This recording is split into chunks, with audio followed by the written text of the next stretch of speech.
And now it's time for RTB 101. And this is the segment where we try to help equip you to talk to your friends and family more effectively as you share your faith.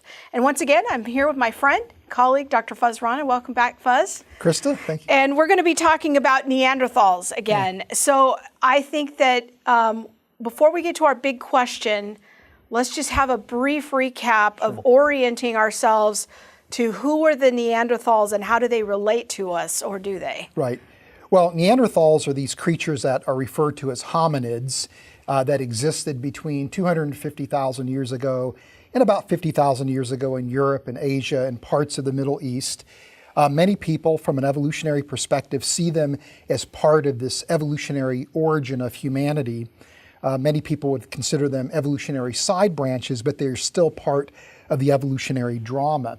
Now, reasons to believe we are skeptical of human evolution, and so we would look at the Neanderthals not as transitional intermediates, but rather as creatures that God created that had intelligence, emotional capability, but these creatures lacked the image of God. So the closest analog would be things like chimpanzees, orangutans, and gorillas. Intelligent creatures, remarkable creatures, but it's very clear that there's something different about those great apes and humans, and we call that the image of God. Very good. So two separate species. Neanderthals are one species, modern humans are another. Exactly. And we would expect biological and behavioral differences between humans and Neanderthals. Now, with that groundwork in place, let's talk about one of these very seemingly human-like activities, and that is the practice, or the supposed practice and for evidence of Neanderthals burying their dead, because we would think of that as a very advanced activity, going through a period of mourning, carefully placing their dead, burying their dead.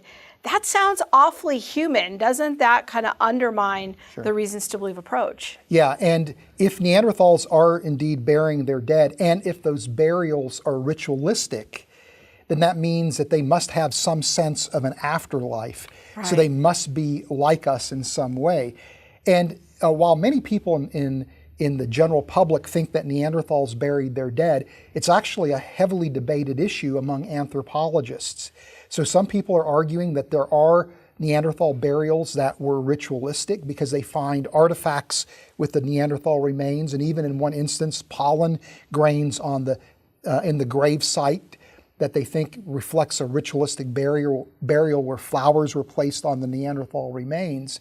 But it turns out that it's not that clear cut. Some people think that Neanderthals really didn't bury their dead, but that they wound up washing to low areas in caves and then were buried, and it made it appear as if this was actually a burial.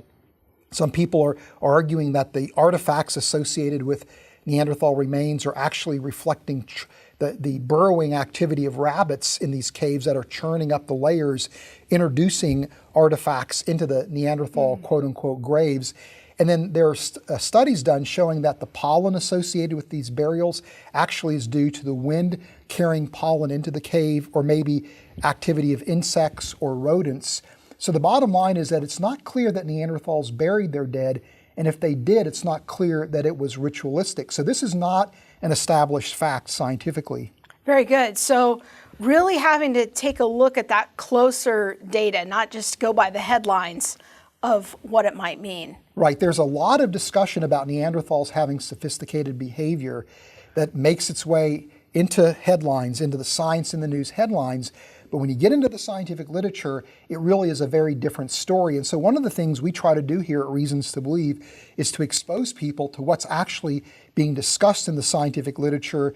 And with Neanderthals, it doesn't really look like they're behaving like us. So when our friends that are still kind of seekers and they haven't yet come to a faith in the Bible as the Word of God, we can just invite them into that deeper conversation. We don't have to be afraid of the Neanderthal question, but let's dig deeper into the data. That's right. That's right.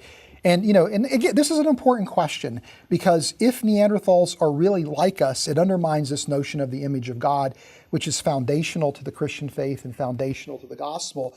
But the good news is that the more that we're learning about Neanderthals and the more that we're learning about humans, the more we're seeing evidence for human exceptionalism and a scientific case for the image of God. Very good. Well, thanks for helping us think that through a little bit more.